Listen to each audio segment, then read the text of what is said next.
¿Alguna vez te has preguntado si todas las bacterias son dañinas? ¿O cómo se crearon las primeras vacunas? Bienvenidos a El Microscopio Filosófico, un podcast para curiosos. Descubre las grandes historias detrás de los pequeños detalles. Para aquellos que no se conforman con el qué, sino que buscan el por qué. Soy Paulina Plaza, tutora del Centro de Aprendizaje de la Universidad Santo Tomás, sede Iquique. Soy curiosa de profesión y su anfitriona en este nuevo episodio. Cada semana, los miércoles y viernes, de 11:15 a 12:35 horas, afinaremos nuestra lente para explorar la historia, la filosofía y la ciencia detrás de sus curiosas preguntas. Bienvenidos a esta nueva edición. Para empezar, y como ya es costumbre, vamos a colocar el episodio pasado en nuestro portaobjetos.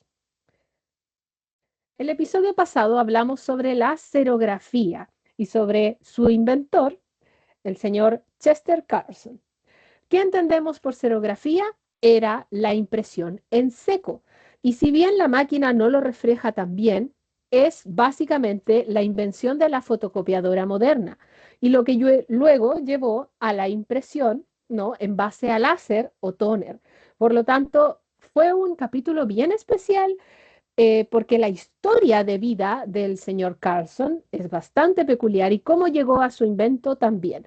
Por lo tanto, les sugiero que revisen el episodio pasado en nuestra página de YouTube. Pero el día de hoy vamos a hablar de un tema especial.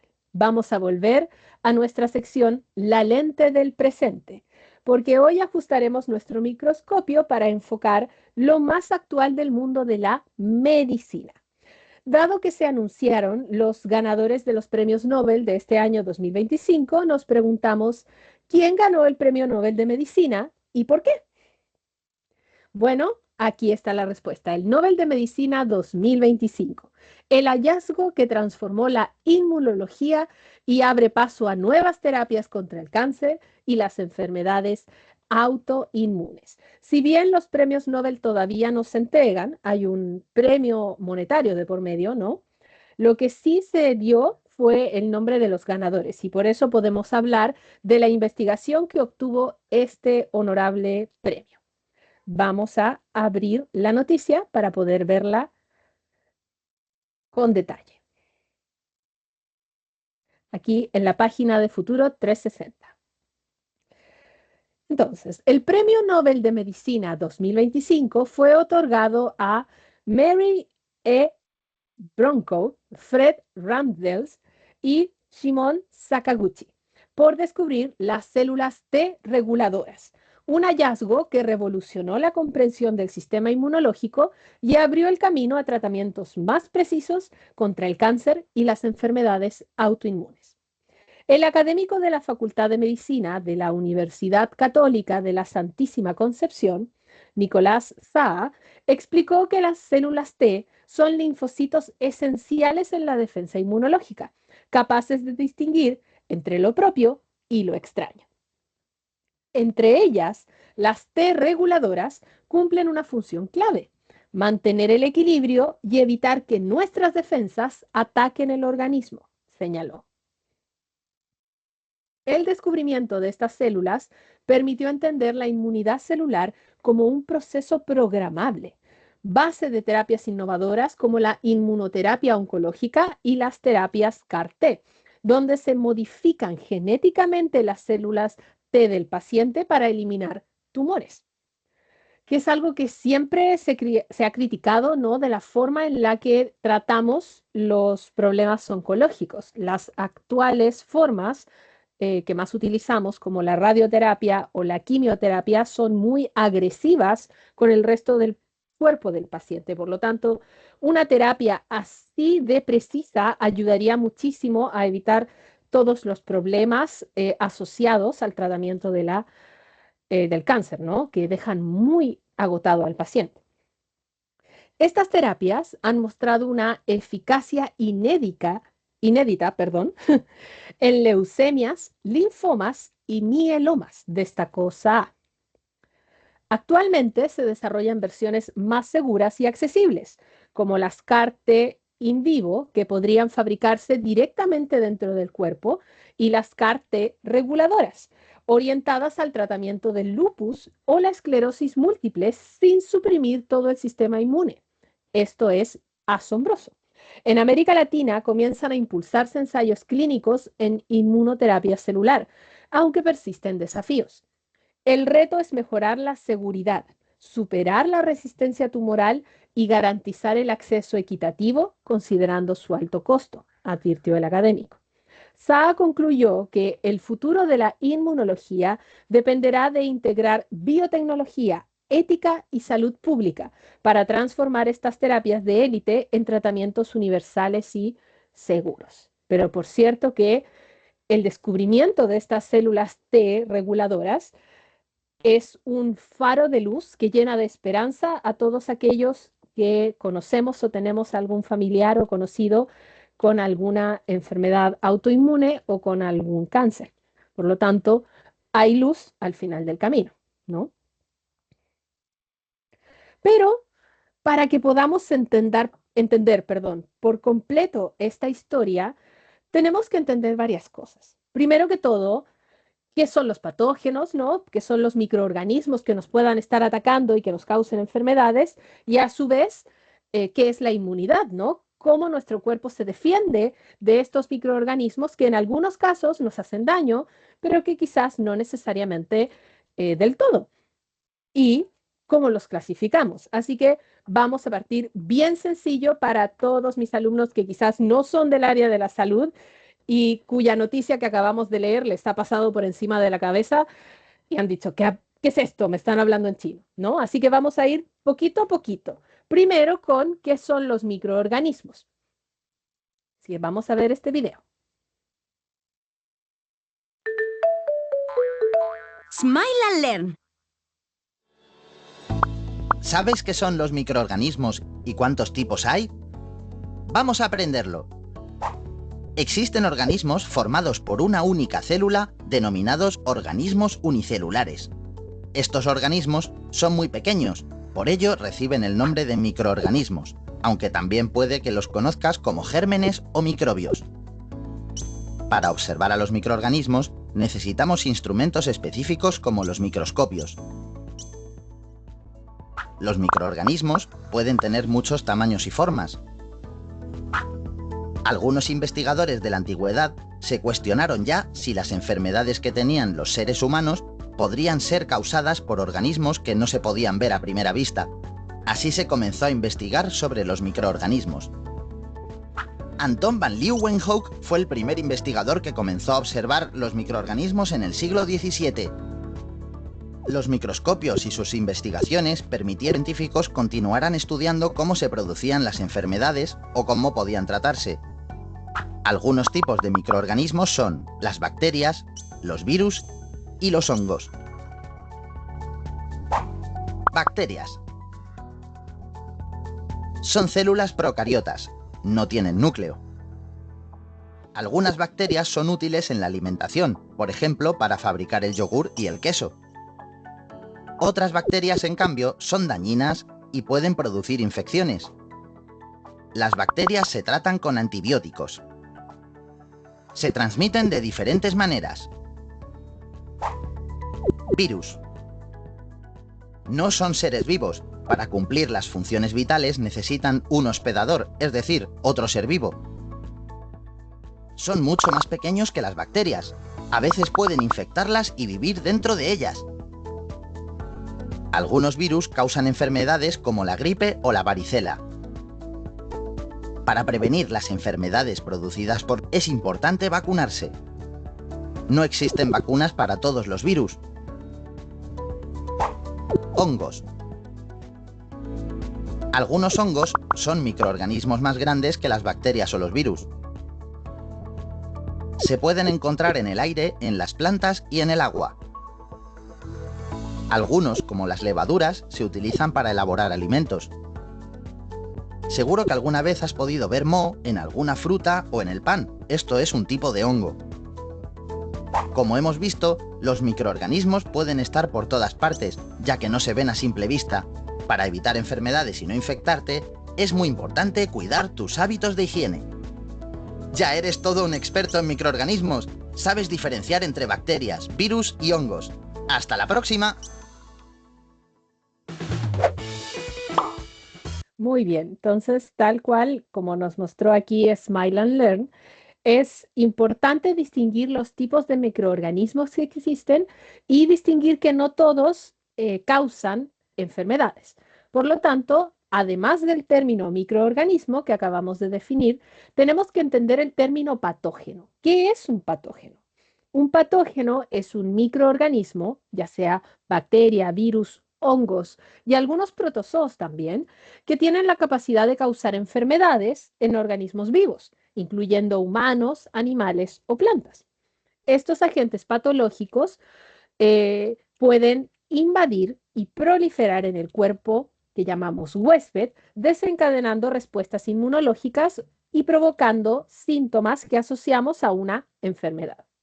Los patógenos pueden transmitirse a través del contacto directo, por gotas respiratorias, alimentos contaminados o vectores, que en el fondo son otros seres vivos que transportan el patógeno pero que no sufren la enfermedad, que suele ser mucho el caso de algunos insectos, ¿cierto? Mosquitos, por ejemplo, y su estudio es crucial para el desarrollo de medidas preventivas y el tratamiento, el desarrollo, mejor dicho, de tratamientos médicos efectivos. Aquí vamos a ver algunos ejemplos de qué es un patógeno y cómo lo entendemos. En este, el Instituto Europeo de Química Física y Biología. Porque tenemos que hacer la distinción entre microorganismo y microorganismo patógeno. Entonces, los microorganismos patógenos son aquellos que pueden causar enfermedades en seres humanos, animales o plantas. Pueden estar presentes en diversas partes del entorno, incluyendo el agua, el aire, los alimentos y los organismos vivos. Si bien algunos microorganismos son inofensivos e incluso beneficiosos, los patógenos tienen la capacidad de invadir un huésped y alterar sus funciones normales, y eso es lo que provoca la enfermedad. ¿Qué quiere decir esto? Que no tenemos que aducirle una intención maligna a la bacteria, al virus o al hongo que nos infectó, ¿cierto? Y que nos causó la enfermedad. Lo que ocurre es que cuando ese microorganismo ingresa a nuestro cuerpo, encuentra tan buenas condiciones que se reproduce en grandes cantidades y el exceso de su reproducción termina afectando nuestra salud, nuestro estado normal de función. Y es por eso que nos causa enfermedad y que lo consideramos patógeno, porque normalmente, sobre todo en el caso de las bacterias, tenemos una flora bacteriana inocua o muchas veces beneficiosa que siempre está allí. Y por eso es importante cuidarla, porque muchas veces cuando esta flora bacteriana inocua o beneficiosa desaparece o está más debilitada, es allí donde estas bacterias o microorganismos patógenos de cualquier tipo pueden encontrar el espacio en el ecosistema celular de nuestro cuerpo para proliferar y para producir cambios en nuestros parámetros normales, cambiar la cantidad de mucosidad que hay en nuestro sistema respiratorio, lo que nos causa tos, mucosidad, etcétera, o cambiar el pH, producir pus, etcétera, ¿no? Y esto es lo que provoca que se desarrolle una respuesta inmune que puede derivar en infecciones o enfermedades. Hoy profundizamos acerca de qué es un microorganismo, me da por microscopio, patógeno. Allí lo tenemos, ¿cierto? ¿Y qué tipos de organismos patógenos podemos encontrar? Podemos encontrar bacterias patógenas, que son organismos unicelulares. Si recordamos, las bacterias pertenecían a las células procariontes, que pueden reproducirse rápidamente en condiciones favorables. Algunos ejemplos incluyen la Escherichia coli, la Salmonella o el Mycobacterium tuberculosis. También tenemos virus patógenos. Los virus patógenos son agentes infecciosos que necesitan de una célula huésped para replicarse y muchas veces ocupan nuestras propias células eucariotas para ese proceso y por eso se producen las enfermedades virales. ¿Qué enfermedades virales hay? Hay bastantes, pero desde el punto de vista humano tenemos la influenza, que es el virus de la gripe, es altamente contagioso y afecta el sistema respiratorio. El virus de inmunodeficiencia humana o VIH, que es el responsable del síndrome de inmunodeficiencia adquirida, SIDA. Este virus ataca el sistema inmunitario, debilitando la capacidad del cuerpo para combatir otras infecciones. Y, por cierto, el coronavirus o SARS-CoV-2, que fue el que causó la pandemia del COVID-19, una enfermedad respiratoria que tuvo un impacto global significativo y apareció a finales del 2019, por eso se llama COVID-19. Pero también tenemos hongos y protozoos patógenos. Los hongos, si bien la mayoría tiende a ser inofensivos o beneficiosos para los humanos, aún así pueden causar infecciones, especialmente en personas con un sistema inmune comprometido. Algunos ejemplos de hongos patógenos son la Cándida albicans, responsable de la candidiasis, o el Aspergillus, que es el causante de algunas infecciones pulmonares. En cuanto a protozoos, que son organismos unicelulares, pero un poco más complejos, y que suelen vivir de manera libre o como parásitos, tenemos dos ejemplos de protozoos patógenos. El más común es el Plasmodium, que causa la malaria y se transmite mediante la picadura de un mosquito infectado, y en ese caso el mosquito infectado sería el vector, porque el mosquito no sufre de la enfermedad. La enfermedad la sufre quien es picado por el mosquito que justamente llevaba este protozoo encima, ¿no? Y la Giardia lamblia, que es la responsable de la giardiasis, una infección intestinal que se transmite a través de agua contaminada, cuando tomamos agua de dudosa procedencia o de la cual no tenemos cómo verificar que haya pasado por un proceso de potabilidad correcto. Por eso muchas veces se nos indica que no es seguro o que debemos averiguar primero, una vez que viajamos al extranjero, si es seguro tomar agua desde el grifo o no, porque no en todos los países el agua directamente del grifo es potable. Y luego también tenemos los parásitos, que son en algunos casos organismos multicelulares, es decir, más grandes. Generalmente son nemátodos, algunos gusanos, que también los consideramos patógenos debido a su capacidad de infectar al humano o a otros animales. Ejemplos son la Tania solium, que es la tenia o solitaria, la lombriz solitaria, ¿no? Y la Trichinella spiralis, que causa la triquinosis. Así que tenemos de todos los tipos, tamaños y colores de los patógenos. ¿Dónde los podemos encontrar? En el agua contaminada, en alimentos contaminados, en el aire, el suelo, el cuerpo de algunos seres vivos, sobre todo restos de descomposición o en algunos casos mordeduras de animales que estén enfermos, como es el caso de la rabia, por ejemplo. Así que tenemos que tener mucho cuidado porque en el ambiente nos falta el patógeno que está disponible para infectarnos. Pero no todas las veces nos enfermamos. ¿Y por qué ocurre eso? Porque nuestro cuerpo tiene inmunidad. ¿Qué es este concepto de la inmunidad? La inmunidad es la capacidad del cuerpo de protegerse contra infecciones y enfermedades causadas por agentes extraños como bacterias, virus y todos los que vimos. Se basa en la respuesta del sistema inmunitario que reconoce y ataca a estas sustancias dañinas. Y tenemos tres tipos principales de inmunidad: innata, adaptativa y pasiva. La inmunidad innata es la protección con la que se nace, como la piel y las membranas mucosas que protegen los orificios de nuestro cuerpo. La adaptativa es la que se desarrolla tras la exposición a una enfermedad o vacuna y crea memoria para futuras infecciones.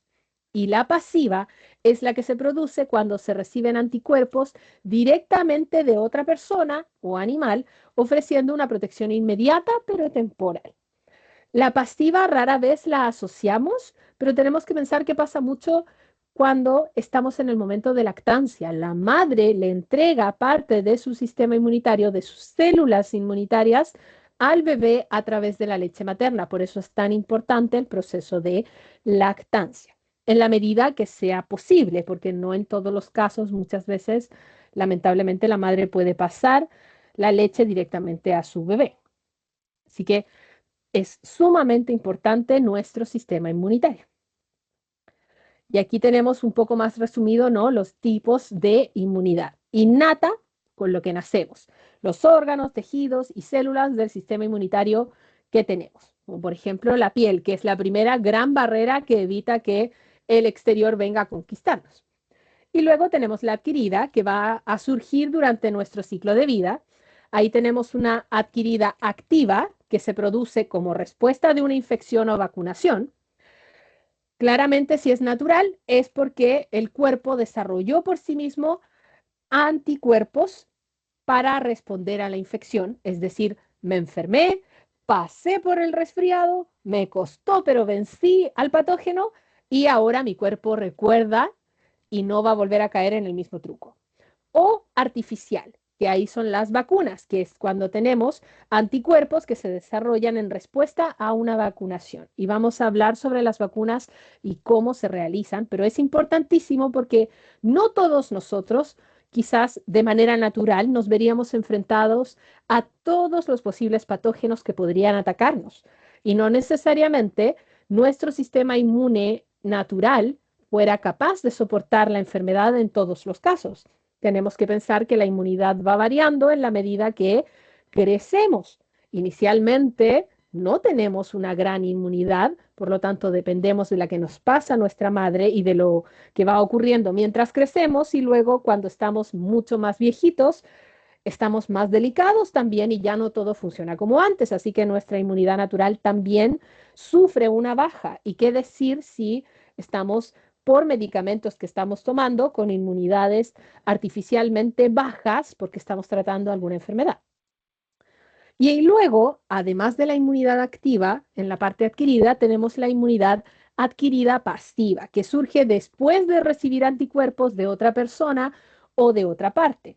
Puede ocurrir de manera natural con la leche materna o artificial con anticuerpos recibidos de un medicamento o una inyección o infusión de gamma globulina. Allí la medicina tiene muchas formas de darnos esta inmunidad pasiva. Pero todos estos términos suenan muy bonitos, pero necesitamos a veces un gráfico para entenderlo mejor. Así que vamos a ver este video sobre cómo funciona nuestro sistema inmunológico.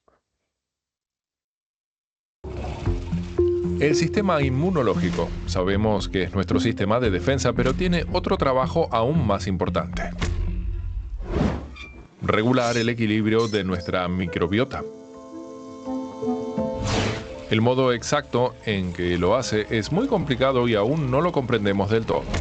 Una cosa está clara: debe responder sin excederse, debe atacar a los enemigos, sin dañar a los amigos. Por ejemplo, los microbios que ayudan a la digestión, que producen sustancias vitales y repelen patógenos.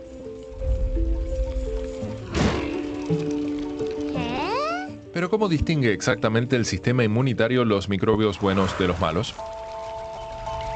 Como todos los sistemas del cuerpo, el sistema inmunitario también tiene reguladores que lo activan o lo ralentizan. Nuestros cohabitantes microbianos contribuyen a este ajuste. Los microbios convencen a nuestro sistema inmunitario para que les permita quedarse, aunque los reconozca como invasores. Precisamente esto es lo que mantiene en forma nuestro sistema inmunitario para que sea capaz de actuar rápidamente ante las amenazas y al mismo tiempo no se exceda en sus reacciones. Salvo cuando padecemos alergias, asma o enfermedades. En estos casos, el cuerpo ataca sustancias inofensivas o incluso al propio organismo. Pero los microbios también pueden combatir directamente a los patógenos, actuando como una especie de guardianes que impiden que penetren en el organismo o provoquen una infección. La ciencia apunta a que el principal objetivo del sistema inmunitario es mantener en equilibrio el ejército de microbios que viven en nuestro interior. La lucha contra los patógenos es solo un efecto secundario, pero importante.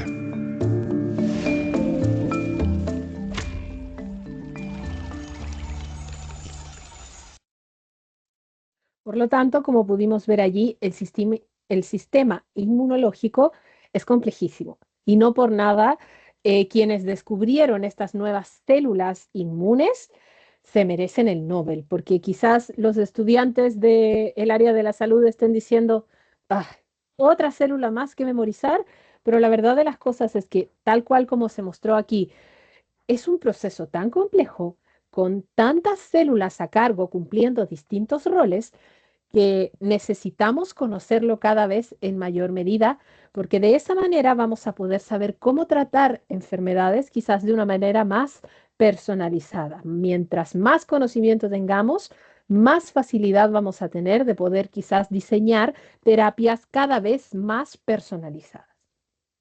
Pero tenemos que entender este proceso y tenemos que entender a este sistema y las células que lo conforman.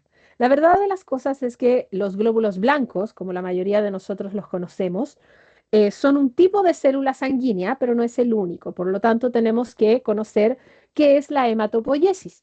La hematopoiesis es el proceso por el cual, a partir de una célula madre, se producen células sanguíneas, como las plaquetas, glóbulos blancos, glóbulos rojos, etc.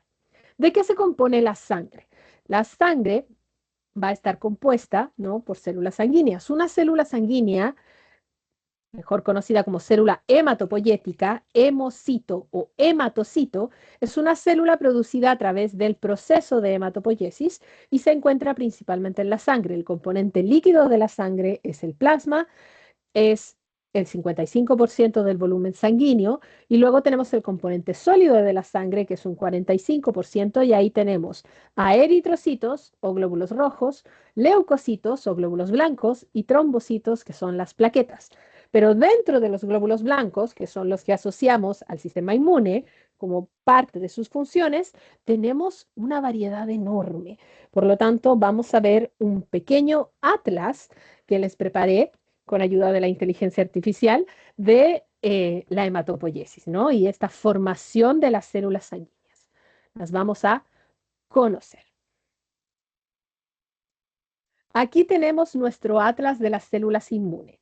Podemos revisarlas a todas o ver cuáles son pertenecientes a la inmunidad innata o cuáles a la adaptativa. Tenemos 7 innatas y 7 adaptativas. Vamos a ir una por una, primero con las innatas. Tenemos a los neutrófilos, que son una categoría de granulocitos. Es la primera línea de defensa contra las infecciones bacterianas y fúngicas. ¿Ya? ¿Cuál es el rol principal? Ahí lo tenemos. Su mecanismo de acción, fagocitosis de patógenos. ¿Qué quiere decir esto? Que se comen a los patógenos, pero específicamente a las bacterias y a los hongos. Estos son los principales patrulladores de nuestra sangre, los glóbulos blancos que imaginamos en nuestra cabeza cuando nos dicen glóbulo blanco, ¿ya? Además de esta fagocitosis, también liberan enzimas antimicrobianas y forman NETs, que significa Neutrophil Extracellular Traps, es decir, son capaces de producir trampas extracelulares como para poder pescar a las bacterias que estén circulando por la sangre. Su origen hematopoyético, es decir, de qué parte de nuestro cuerpo surgen y de qué línea de la sangre provienen de la médula ósea, y se las considera como parte del linaje mileoide. Ya vamos a ver qué son esos linajes. Sus características clave: tienen una vida corta, 6 a 8 horas en circulación, por lo tanto nuestro cuerpo constantemente las está renovando. Tienen un núcleo multilobulado, son los más abundantes, tenemos cerca de 50 a 70 leucocitos dentro de todas las células inmunitarias y son de respuesta rápida a inflamación. Es decir, cuando en nuestro cuerpo llega a ocurrir una situación que gatille señales químicas de inflamación, los primeros que se van a ir hacia esa zona son los neutrófilos. ¿Okay? Y como es inmunidad innata, son con los que nacemos. Recordemos que eso significaba. Luego tenemos los macrófagos. Son más grandes, son células fagocíticas. Se encargan de la fagocitosis en mayor medida, la presentación de antígenos y la regulación de la respuesta inmune. Vamos a ver. Su mecanismo de acción, fagocitar patógenos y células muertas, secretar citocinas y presentar antígenos a células T.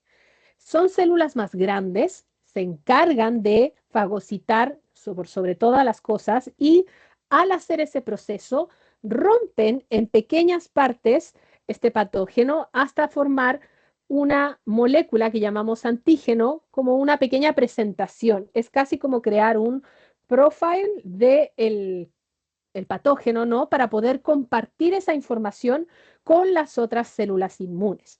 También es de origen hematopoyético en la médula ósea, pero luego cuando son monocitos pueden migrar a distintos tejidos.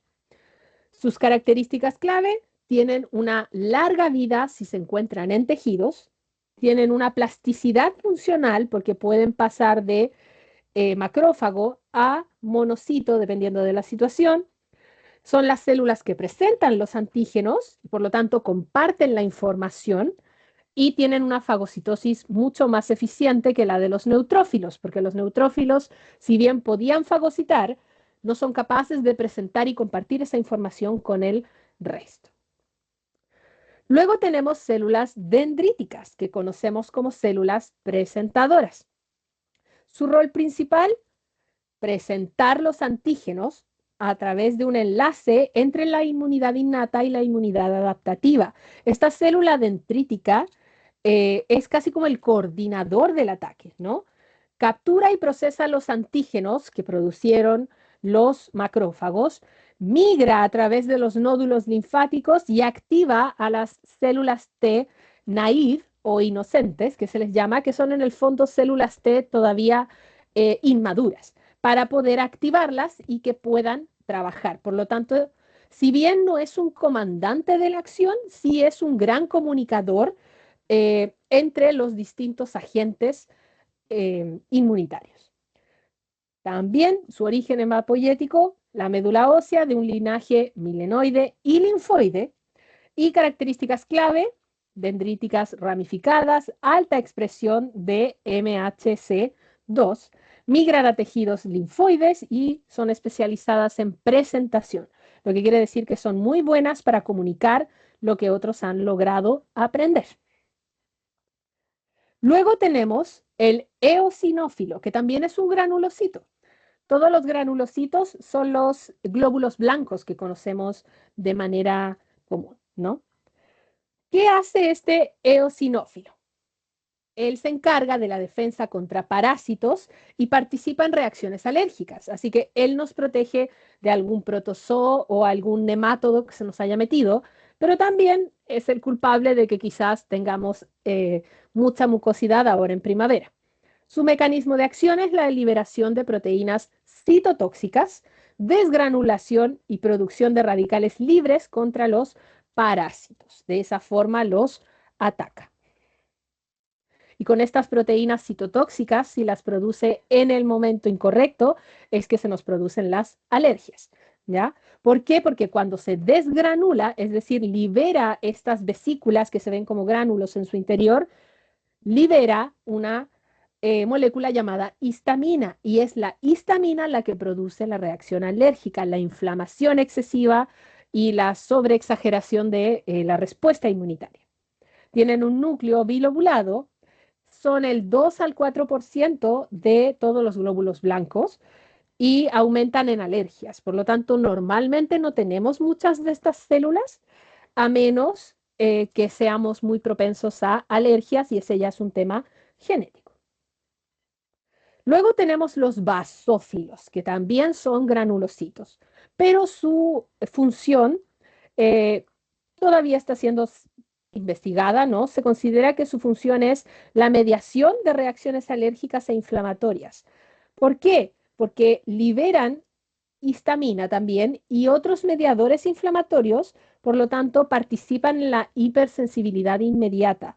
A ratos, esta célula es la que puede gatillar que el eosinófilo gatille la alergia, porque si bien el eosinófilo es el primero en dar la alerta, este señor que está aquí, el basófilo, si le sigue el juego al eosinófilo y también sobreexagera, tenemos la alergia. Y si no, tenemos una respuesta regulada y normal de acuerdo a la situación. Sus características clave son menos del 1%, por lo tanto, con mayor razón en una persona muy alérgica, menos de estos tienen. Tienen gránulos basófilos grandes, también liberan histamina y son similares a otra célula que después vamos a ver que son los mastocitos. Y luego tenemos las células NK o Natural Killer. Son los linfocitos citotóxicos. Se encargan de destrucción de células infectadas por virus y células tumorales. Por lo tanto, este es nuestro gran defensor, ¿no? ¿Cómo lo hace? Reconociendo células anormales sin sensibilización previa, liberando perforinas y granzimas para poder perforar, como dice su nombre, y matar a esas células infectadas. También son de linaje, pero esta vez linfoide, ya no mieloide. Características clave, no requiere de sensibilización. ¿Qué quiere decir eso? Que no requiere que otra célula inmune, como la célula dendrítica, ¿no? O la otra que vimos, se me está viendo el nombre, la que no se llama, bueno, ya me voy a acordar, les presenten en el fondo un antígeno, no necesitan que alguien les diga, oye, tienes que atacar a esta persona, trabajan por sí solos en ese sentido. Reconocen un MHC1 alterado, tienen una citotoxicidad directa y son del 5 al 15% de los linfocitos. Y la célula que estaba pensando era el macrófago, ahí está. Y el último innato, el mastocito, que es una célula que se encuentra en los tejidos. ¿De qué se encarga? De la mediación de las reacciones alérgicas y la inflamación. Él es el principal productor de histamina y el principal culpable de que tengamos alergias. ¿Por qué? Porque está en mayor medida en tejidos. Por lo tanto, puede que alguna persona que sea más alérgica al polen, por ejemplo, tenga genéticamente más mastocitos en las células de su nariz que una persona que no lo es. Y por lo tanto, inherentemente, este mastocito identifica el polen como algo malvado, tóxico, ¿no? Y produce esta inflamación. Cuando se desgranulan, liberan histamina, heparina y otros mediadores inflamatorios en respuesta a alergenos. Por lo tanto, sus precursores tienden a migrar a los tejidos, no se quedan solo en circulación en la sangre. Al residir en los tejidos, tienen mayor efecto y gatillan que las otras dos, los eosinófilos y los basófilos, también apoyen con esta exagerada reacción. Ahora, alguien dirá, pero ¿para qué entonces tenemos histamina si siempre es exagerado? No siempre es así.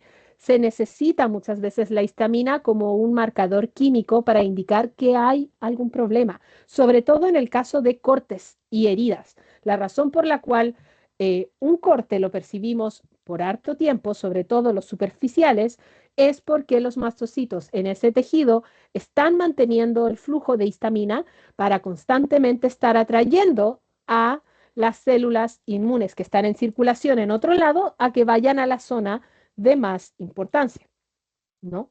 Por lo tanto, es clave en alergias. Pero la histamina es importante, por algo está allí.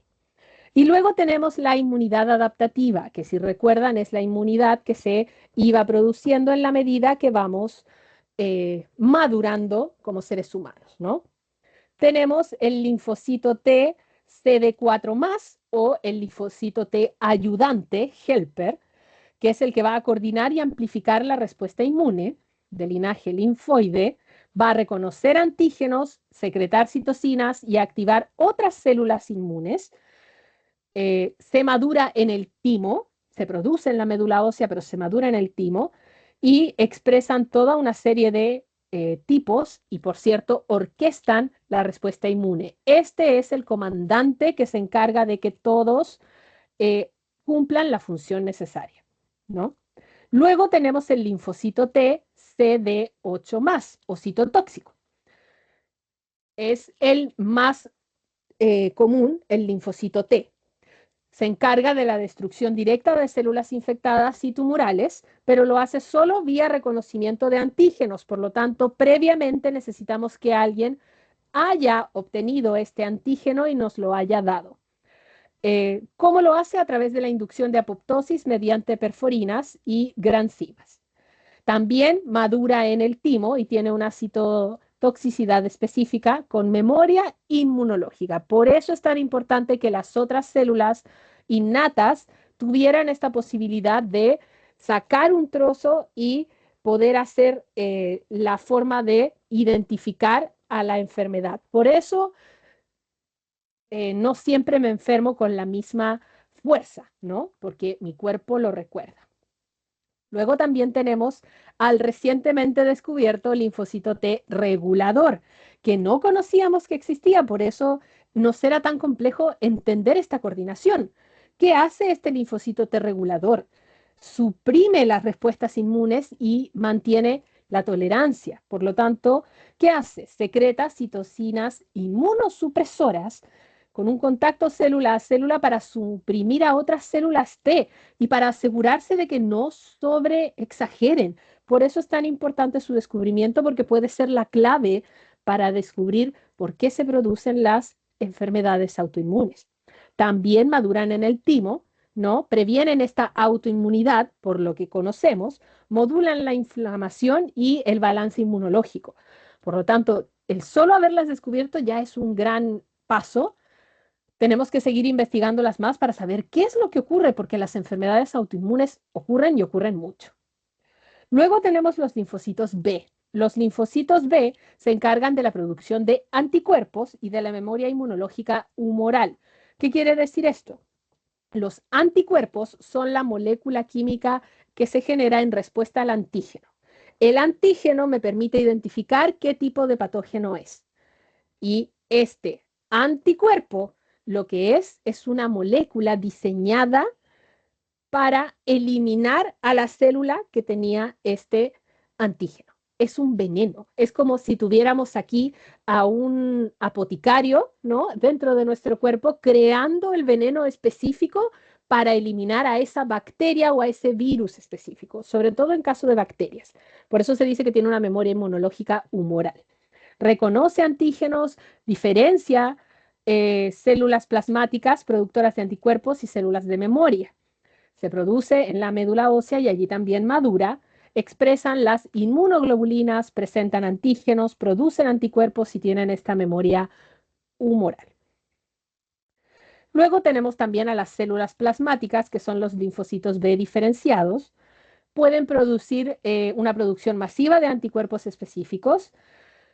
Su mecanismo de acción es una secreción continua de grandes cantidades de anticuerpos o inmunoglobulinas contra antígenos específicos y derivan de las células B, fabrican estos anticuerpos, tienen un retículo endoplasmático extenso y tienen una vida corta. Solamente se dan en casos de necesidad de esta producción masiva.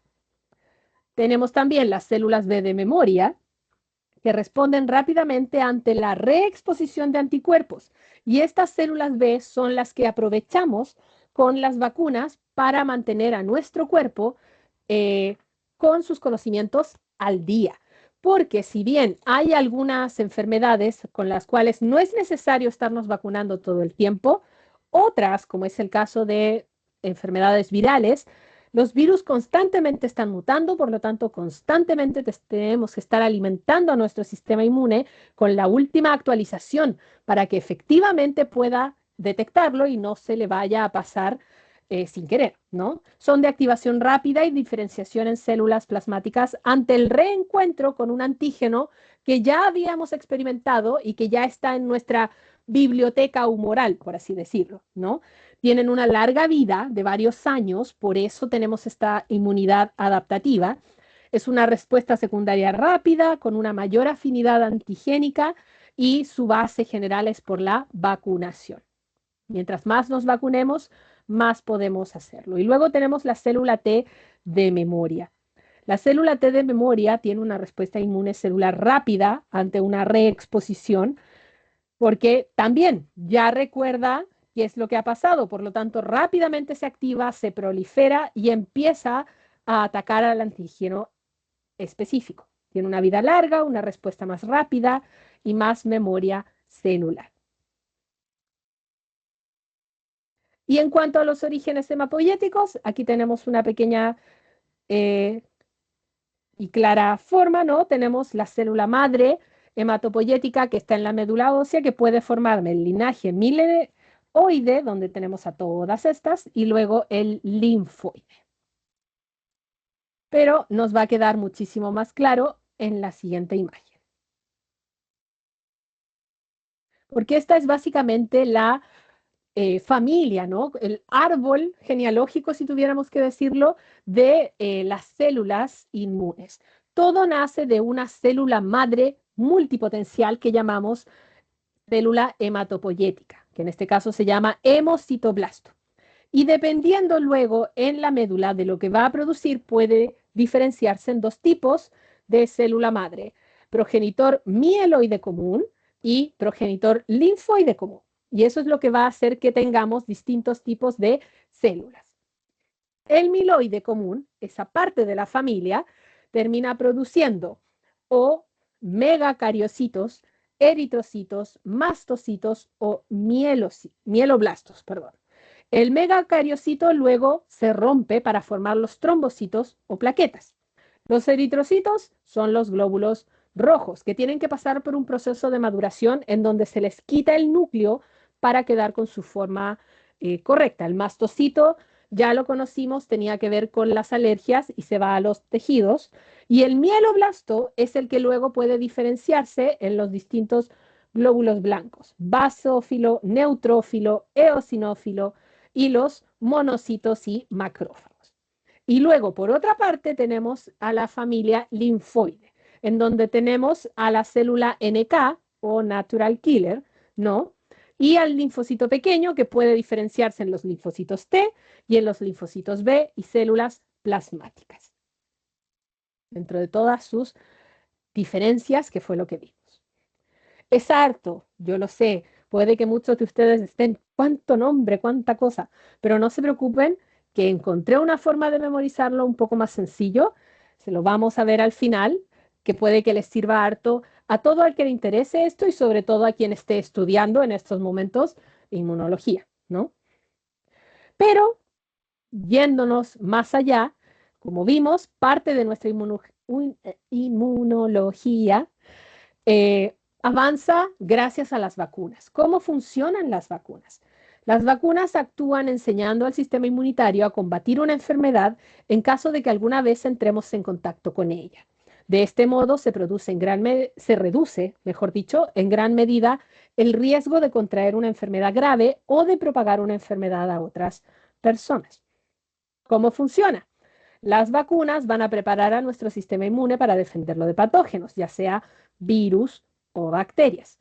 El patógeno posee antígenos, que son sustancias que activan la respuesta inmunitaria, es decir, una molécula que puede que esté en la membrana o en las coronas de los virus y que fácilmente nuestro cuerpo reconoce por su forma, por su reacción, por su química, etc. Entonces, la vacuna nos expone a los antígenos del patógeno. ¿De qué manera? Bueno, hay varios tipos de vacunas. Tenemos patógenos debilitados, patógenos muertos, subunidades del patógeno o toxoides, cuando a veces quien produce el problema es una toxina.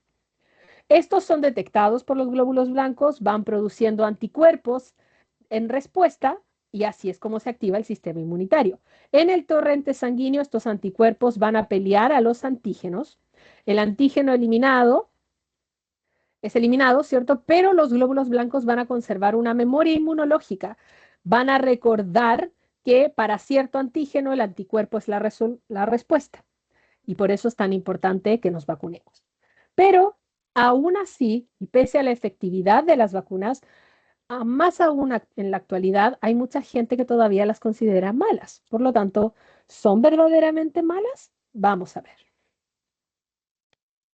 Este video fue hecho gracias al apoyo de Platzi, cursos en línea. Las vacunas son uno de los grandes descubrimientos de la medicina moderna. Son parte fundamental del derecho de los niños a una salud plena y en muchos países son obligatorias. Sin embargo, desde hace unos años ha habido un auge en el debate de que las vacunas son causa de peligros mucho más graves que el pavor que nos provoca la idea de ser inyectados por una jeringa. Entonces, ¿las vacunas son buenas o malas? Desde la antigüedad, enfermedades como la viruela han hecho enormes estragos en la humanidad. En el siglo XVIII, esta enfermedad causaba una tercera parte de los casos de ceguera. Mataba 400,000 personas al año. Si te enfermabas, tenías hasta un 60% de posibilidades de morir y hasta 80% si eras niña o niño. Lo curioso es que aquellas personas que sobrevivían no volvían a enfermarse nunca. Por esas fechas, Edward Jenner dedicó su vida a encontrar un remedio a la viruela. Se dio cuenta que las mujeres que se dedicaban a ordeñar se infectaban con un virus llamado Vaccinia 1. La versión de la viruela que afectaba a las vacas. Las mujeres se enfermaban con calentura, dolores y llagas en las manos, y después de esta infección resultaban inmunes a la viruela. Jenner intuyó que la infección con Vaccinia generaba protección contra la viruela. Ese virus era muy parecido al de la viruela, pero su actuar atenuada y debilitada permitía al cuerpo generar defensas contra los virus tan similares sin el riesgo de muerte. Jenner probó tomar una muestra de las llagas de una de estas mujeres e inoculó a un niño de 8 años con el virus de Vaccinia. El niño se enfermó con calentura, pero pocos días después se había recuperado. Unos meses después, Jenner inoculó al mismo niño con viruela humana y el niño no se enfermó. Comprobó que ahora era inmune. Sus resultados fueron luego corroborados por Louis Pasteur, quien denominó a este método vacunación en honor a Jenner. Científicos alrededor del mundo adoptaron este método que fueron mejorando. Se implementaron programas de vacunación a nivel mundial. Hoy se considera que la viruela, enfermedad mortal que tomó la vida de millones de personas, se encuentra erradicada a nivel mundial. Pero, ¿cómo funcionan las vacunas? La efectividad de las vacunas está relacionada con el funcionamiento de nuestro sistema inmune. El sistema inmune nos protege de las enfermedades de dos maneras: la respuesta inmune innata y la respuesta inmune adaptiva. La innata es la más simple de las dos. Tiene que ver con las barreras protectoras del cuerpo. Los ojos usan lágrimas y la nariz genera mocos que atrapan a los agentes infecciosos. La piel también funciona como una barrera. Estas barreras no son específicas contra algún patógeno, sino que nos resguardan de forma general contra virus y bacterias. Sin embargo, como sabemos todos los que hemos sufrido de un resfriado, no son mecanismos infalibles. Cuando somos infectados por un virus que logra pasar por la barrera innata, necesitamos el apoyo de la respuesta inmune adaptiva. Para poder atacar a un invasor, el cuerpo primero tiene que poder distinguirlo como algo ajeno al cuerpo mismo. No se puede atacar las propias células. ¿Cómo lo hace? Primero, identifica al invasor. Luego, entrena a su fuerza policial para que sepan reconocerlo. Esta fuerza policial entrenada busca y ataca al invasor. Una vez neutralizado el peligro, se genera una memoria que se asegura que si ese invasor o uno muy parecido volviera a intentar entrar al cuerpo, la policía lo reconocerá de inmediato y no permitirá que nos enferme. Podemos considerar las vacunas como un tipo de entrenamiento policial preventivo. Exponemos al cuerpo a un agente infeccioso debilitado o muerto, de manera que los linfocitos queden entrenados y preparados ante cualquier ataque futuro. Por eso las vacunas son la mejor arma para combatir a las enfermedades infecciosas, incluso más que los antibióticos, porque su efecto es a largo plazo. Esto es especialmente importante para enfermedades que pueden ser mortales y para las que no existe un tratamiento eficaz. De la misma forma en que Jenner usó la vaccinia para prevenir el ataque de la viruela, podemos prevenir enfermedades mortales preparando al sistema inmune de antemano. Las vacunas erradicaron no solo la viruela, sino otras enfermedades mortales. La poliomielitis, por ejemplo, que es una enfermedad devastadora. Los sobrevivientes de polio parapléjicos y sufren por toda su vida. La vacuna contra polio fue desarrollada por Jonas Salk en 1952, cuando esta enfermedad afectaba a 60,000 personas al año. Se lanzó una campaña de vacunación a nivel mundial y para 1994 la polio fue erradicada totalmente en el hemisferio oeste. Hoy en día solo aparece en regiones del oriente donde no se vacunó a las personas.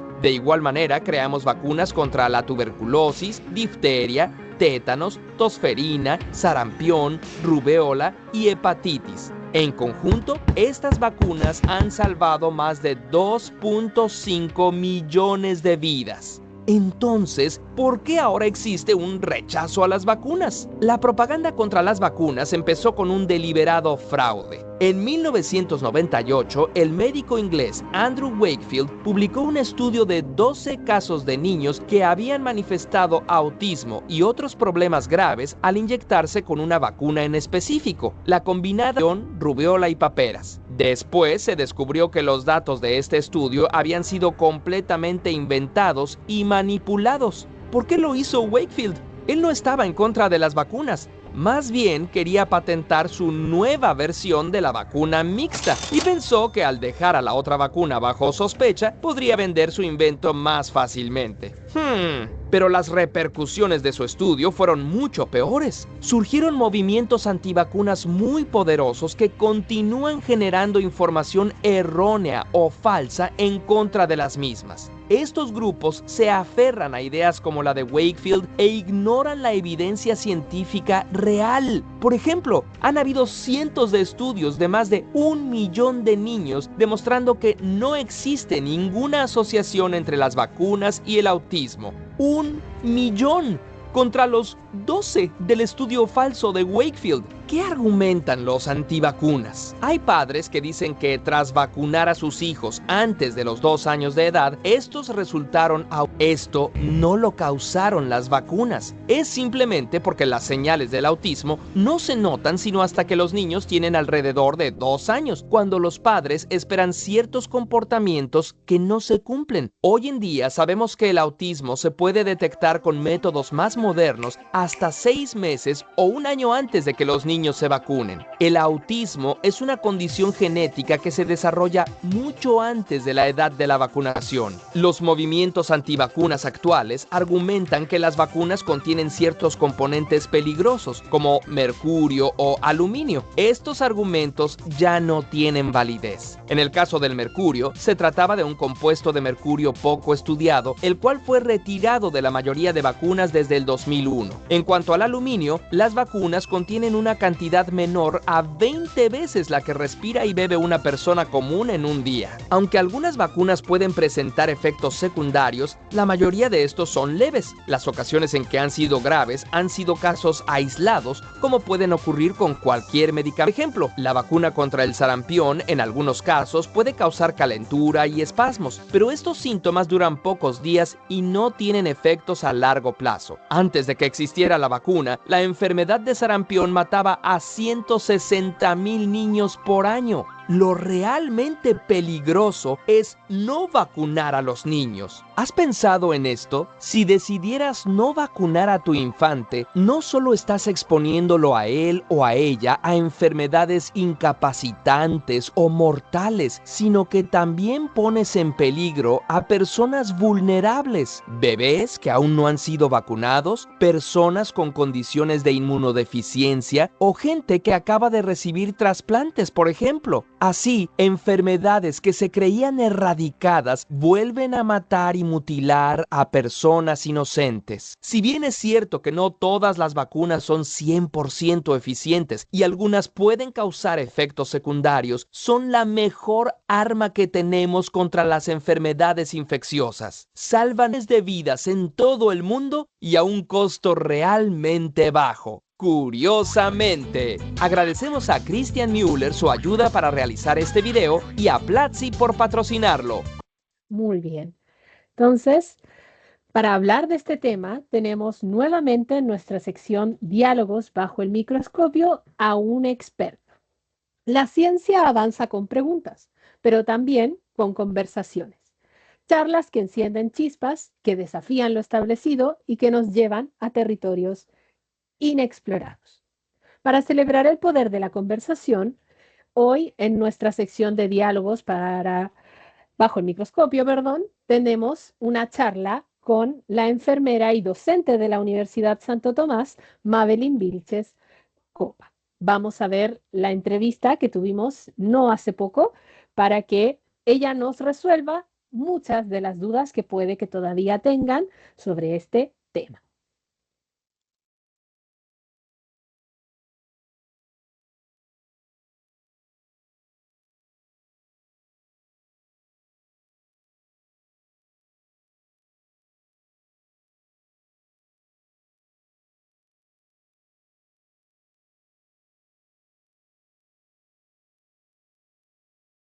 Muy bien.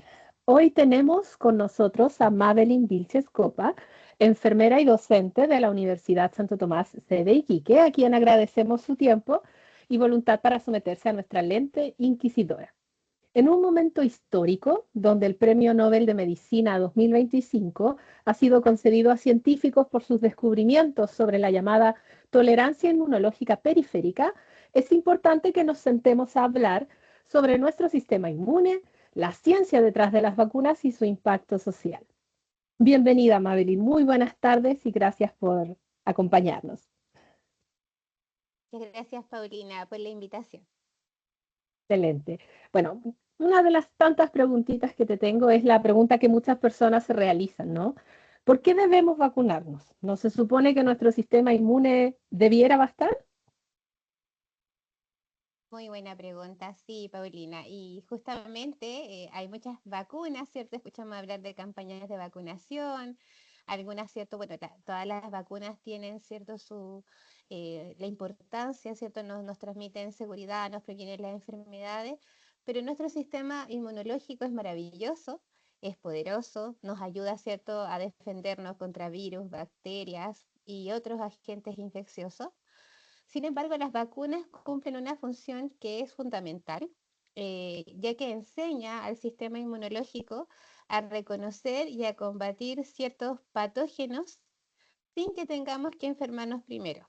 En otras palabras, cuando una persona se vacuna, se introduce en su cuerpo una versión inactivada o atenuada del microorganismo, o bien parte de él, que muchas veces es una pequeña proteína, Claro. y el sistema inmunológico con eso aprende a reconocer, produce las defensas, produce los anticuerpos necesarios con unas células de memoria, y así en un futuro, si este virus o bacteria, ¿cierto?, entra a nuestro cuerpo, nosotros ya vamos a tener las defensas necesarias para prevenir, ¿cierto?, que esta enfermedad sea mucho más grave. Probablemente nos vamos a enfermar, pero de una manera más leve. El cuerpo, este sistema inmunológico es muy bueno, pero también necesitamos, ¿cierto?, de las vacunas que nos ayuden y nos generen estas memorias. Claro. Además, por lo que estaba leyendo, también hay un concepto de inmunidad colectiva, ¿no? Que sobre todo nos pasó mucho en pandemia, que quizás uno podía soportar la enfermedad, pero no toda la población, ¿no? Exacto, sí. Mientras más personas estén vacunadas, va a ser mucho mejor, porque vamos a tener una mejor seguridad también para la población en general. Sin embargo, si tenemos menos personas vacunadas, vamos a tener un mayor efecto rebaño, o sea, vamos a contagiar a más personas. Y el sistema inmunológico de cada persona es propio, es distinto. Entonces puede que algunas personas, ¿cierto?, tengan mayores defensas, como también otras que son grupos de riesgo, tengan menos defensa, tengan enfermedades también de patología base y esa enfermedad, ¿cierto?, pueda generar mayor estrago en ellas. Claro. Y con respecto a las campañas de inmunización, ¿cómo estamos como país? ¿Vamos bien? ¿Podemos mejorar algo a futuro? ¿Cómo están nuestras campañas de inmunización? Bueno, sí, las campañas de inmunización en Chile son muy exitosas, son reconocidas a nivel mundial, gracias al Programa Nacional de Inmunizaciones, que se abrevia, ¿cierto?, como PNI, que nos acompaña desde el año 1978 y Ah, ya, gracias a este programa, hace harto mucho tiempo, sí, mucho tiempo. sí, gracias a este programa se ha logrado erradicar enfermedades graves como la poliomielitis, la viruela, y se ha controlado algunas enfermedades como sarampión, la difteria, la tos convulsiva, hepatitis B y otras que nosotros encontramos en el calendario de vacunación, ¿cierto?, de los niños y niñas. Claro. Esto es súper importante porque nuestro país cuenta con una alta cobertura de vacunación infantil, generalmente superior a 90%, y esto ha permitido mantener una protección colectiva Claro. o una inmunidad, ¿cierto?, colectiva frente a muchas enfermedades transmisibles que antes generaban cierto daño, incluso la muerte en los menores. Hoy en día nosotros podemos decir con certeza que la vacunación salva vidas. La inmunización actualmente evita entre 2 a 3 millones, ¿cierto?, de muertes al año en Chile. Wow. Previene muertes, sí, previene muertes en todos los grupos de edad por enfermedades como la difteria, tétano, tosferina, ¿cierto?, el sarampión. Entonces, y lo mejor de todo es que estas vacunas también son gratuitas, son accesibles, ¿cierto?, para toda la población. Perfecto. E incluso hemos estado innovando, ¿cierto? Por lo que estaba viendo, se ha empezado con una nueva vacuna para el virus incisional, ¿no? Para el cual antes no se Sí. vacuna antes. Ha sido eso un tremendo aporte y se ha visto, ¿cierto?, con estadística. Antes, lamentablemente, siempre en invierno habían menores, ¿cierto?, sobre todo los más pequeños, menores de 1 año, que incluso fallecían a causa, ¿cierto?, de este Ujú. virus. Hoy en día, este año no se reportó ninguna muerte gracias a la vacuna y eso nos demuestra, ¿cierto?, que la vacuna salva vida y que al vacunarse uno adquiere esta protección, esta inmunidad contra la enfermedad y justamente previene las complicaciones y previene también que se ponga en riesgo la vida de un menor. Claro. Pero también está la otra parte, ¿no? Sobre todo ahora en este mundo tan comunicado, de la ola de la desinformación, ¿no? A veces tenemos tanta información sobre todo cómo funciona todo que no siempre lo comprendemos correctamente. ¿Cómo afecta al área de la salud esta ola de desinformación, sobre todo respecto a las vacunas, ¿no? Y eso es muy importante. Hay que fortalecer varios aspectos que se tienen que mejorar. Yo creo que una de las principales situaciones que nos genera mucho problema a la hora de que los niños y niñas se puedan vacunar es que es la desinformación, las noticias Ujú. falsas que aparecen en las redes sociales. Hay que fortalecer la educación y la comunicación en salud. Hay que combatir la desinformación y los mitos sobre las vacunas, no solamente a través de campañas, ¿cierto?, en los CEFA, sino que también utilizando medios masivos de comunicación, la prensa, la radio, este espacio también que es muy bueno, Ujú. Claro. porque las personas también, ¿cierto?, se informan a través de todos los medios digitales y lo que aparece muchas veces en las redes, lo que me dice una persona o no, no siendo la opinión, ¿cierto?, de una persona que trabaje en el área de salud, que tenga el conocimiento, genera mucha desinformación. Es importante también llegar a los colegios con esta información, que se puedan dar espacios de promoción en salud, de campañas, ¿cierto? Que justamente en las campañas de vacunación se pueda hacer una difusión masiva, una educación masiva de la importancia de la vacunación y también solucionar las dudas, incorporar también la tecnología, también, ¿cierto? El uso de las plataformas con profesionales, con charlas, fomentar la vacunación en los grupos de riesgo. no solamente los menores, sino las mujeres embarazadas, las personas con enfermedades crónicas y las personas mayores que también muchas veces también están resistentes a poder vacunarse porque justamente revisan lo primero que aparece en la red y tienen miedo, ¿cierto? Piensan que la vacuna Claro, les va a hacer más mal. Exacto, sí. sí. Es O lo importante que, reforzar. o lo que les dicen los vecinos, o me pasó una vez que me enfermé fuerte, así que ya no voy a volver a vacunarme. También a veces es un comentario que sale, ¿no? Pero en la medida que nos vayamos vacunando, cada vez va a ser menos, como tú nos comentabas. Exacto, sí. Súper Perfecto. importante educar. Y para ir como finalizando, ¿no? ¿Cuán trascendental crees tú que es el descubrimiento que lograron los ganadores del Premio Nobel de este año, ¿no? De cómo saber cómo funciona verdaderamente nuestro sistema inmune, porque quizás muchos pensaban de que ya habíamos conocido todo, pero resulta que todavía nos faltaba algo por conocer. Sí, es muy importante porque ellos descubrieron, ¿cierto?, este tipo de célula inmunitaria, las células T reguladoras, Ujú, que finalmente actúan como guardianes del sistema inmunológico.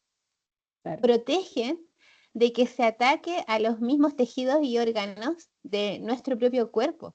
Eso es maravilloso, porque justamente se tenía antes, ¿cierto?, la duda, la sensación de que se atacaba a todo, no, o sea, hay algo que nos protege. Además, ¿cierto?, de poder identificar a esta célula identificada en el gen, ¿cierto?, que nos va a permitir a entender cómo funcionan estas células T reguladoras y ahora se va a poder hacer mayor descubrimiento, ¿cierto? Se va a poder descubrir, entender más cómo se desarrollan las enfermedades autoinmunes, que son claro. enfermedades, ¿cierto?, que están presentes en la población, que generan también muchas secuelas, ¿cierto? Mucho padecimiento, dolor, que nos acompañan, ¿cierto? Mucho. Y ahora vamos Sí. a poder entender entonces qué pasa con estas enfermedades autoinmunes. Esto va a permitir poder conocer nuevas terapias para estas enfermedades autoinmunes, quizás, ¿cierto? Avances en el tratamiento, esto va a tener un impacto clínico, ¿cierto? Muy grande, muy poderoso. ¿Y por qué es importante? Porque también nuestro sistema inmunológico tiene esta tarea de defendernos de agentes externos, pero también de no atacarnos a nosotros mismos.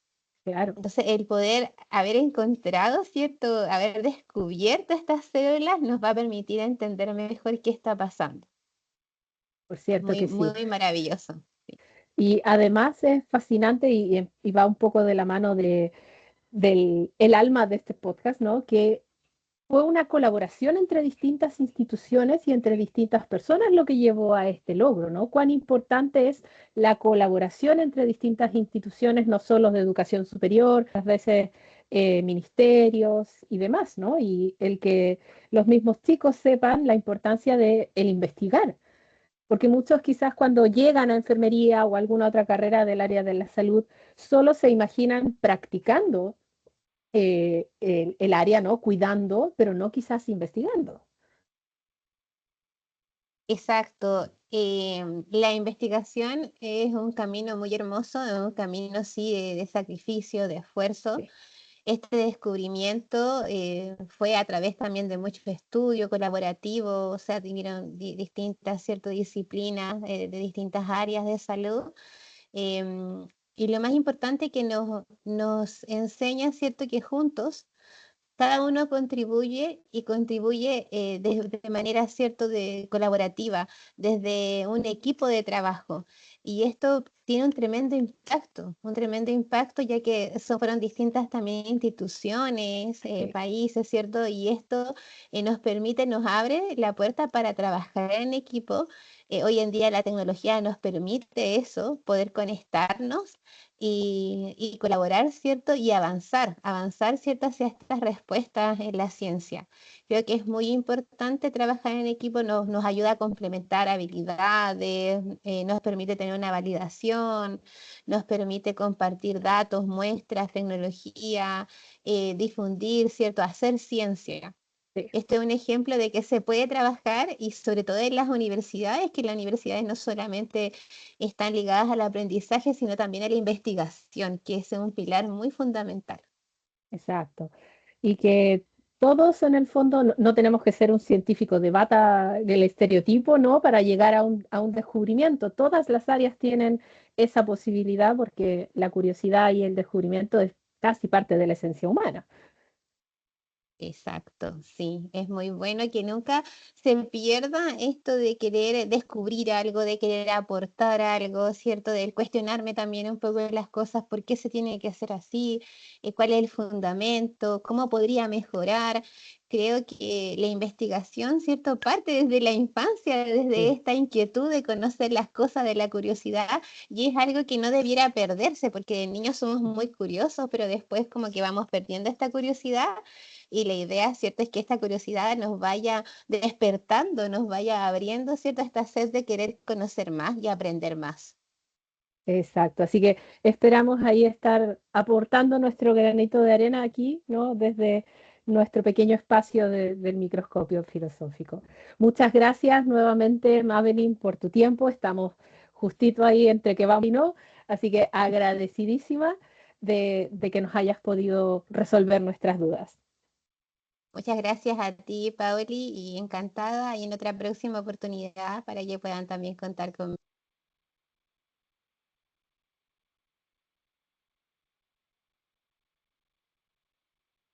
Un abrazo muy grande y importante, por favor, que se vacunen, que se cuiden, que se protejan, que fortalezcan su sistema inmunológico también. Sí, no solamente por nosotros, sino también por todos nuestros seres queridos que quizás también requieren de que tengamos esta inmunidad colectiva. Exacto. Muchas gracias, Pauli. Chao, Muchas chao, gracias nos a ti, vemos. Madeline. Chao. Chao, chao.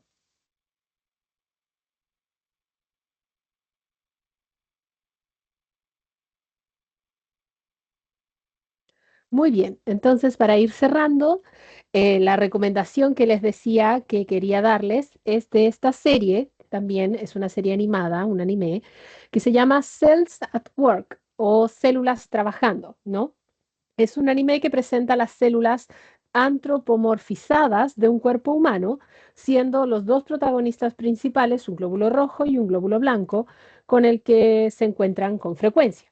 A través de esta forma narrativa se muestra el trabajo del sistema inmune de una forma fácil de memorizar al caracterizar a las células inmunes como ciudadanos de un cuerpo. Esta serie está disponible tanto en Netflix, Crunchyroll, Prime Video y Apple TV, ¿no? Y cada uno de estos personajes que vemos aquí representa a uno o más tipos de las células que estuvimos viendo en nuestro atlas. Si bien allí teníamos la imagen lo más científicamente exacta, ¿no? Acá esta personificación nos ayuda mucho a memorizar, porque a veces si uno no recuerda qué célula hacía qué, los personajes y la antropomorfización, ¿cierto? El ver a un rostro es mucho más fácil de memorizar. Ah, este era el leucocito, este era el macrófago, etcétera, ¿no? Por lo tanto, es una opción, son unos 12, 13 capítulos, no es demasiado, para que aquellos a quienes les interese este tema o estén estudiándolo y necesiten una ayuda para memorizar, ¿no? Es una forma quizás más entretenida de recordar todo esto y cerrar un poco el capítulo de hoy. Dicho eso, los esperamos para un nuevo episodio de El Microscopio Filosófico, un podcast para curiosos. Descubre las grandes historias detrás de los pequeños detalles. Esperamos que les haya gustado esta segunda entrevista y si tienen apetito de más información sobre el tema del episodio de hoy, siempre pueden encontrarla en nuestra bibliografía, pero también pueden buscar más sobre este tema, se puede decir muchísimo, ¿no?